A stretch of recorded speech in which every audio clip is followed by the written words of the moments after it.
Mais c'est que c'est pas simplement un volet économique, c'est aussi un volet environnemental. Je vais vous dire quelque chose. Moi, je suis un ingénieur, Monsieur le Président.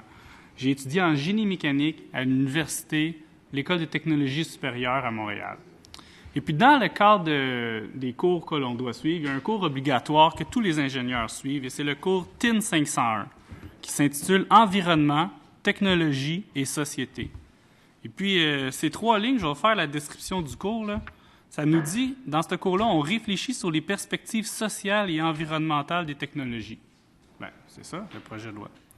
On fait l'exploration et la discussion dans leurs spécificités, dans leurs interactions des dimensions éthiques et déontologiques de la pratique de l'ingénierie, des enjeux et impacts sociaux liés au développement et au déploiement des technologies, des enjeux environnementaux à composantes technologiques auxquels nos sociétés sont confrontées.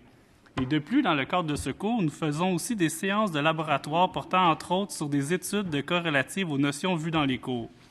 Vous savez, le projet de cimenterie à Port-Daniel-Gascon aurait très bien pu faire l'objet d'un travail de fin de session. Parce que quand on parle de société, il ne faut pas penser seulement à Port-Daniel-Gascon. Parce que Port-Daniel-Gascon, ça fait partie de la Gaspésie. Mais ça fait partie du Québec. Il faut regarder la vue d'ensemble. Mais pourquoi c'est des projets de société?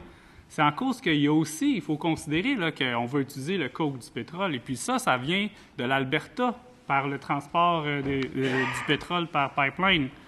Mais il faut considérer les autres cimenteries au Québec, mais il faut aussi considérer le marché global nord-américain.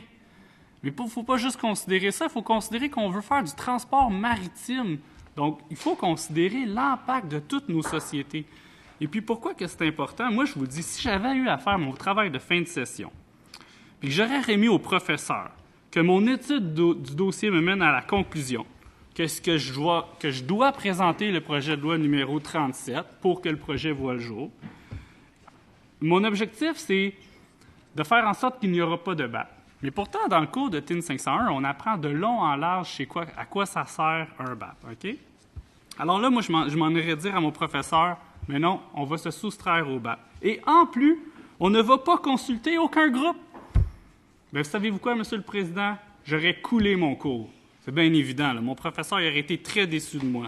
Mais aujourd'hui, là, c'est ça qu'on est en train de faire ici à l'Assemblée nationale. S'il vous plaît. Poursuivez.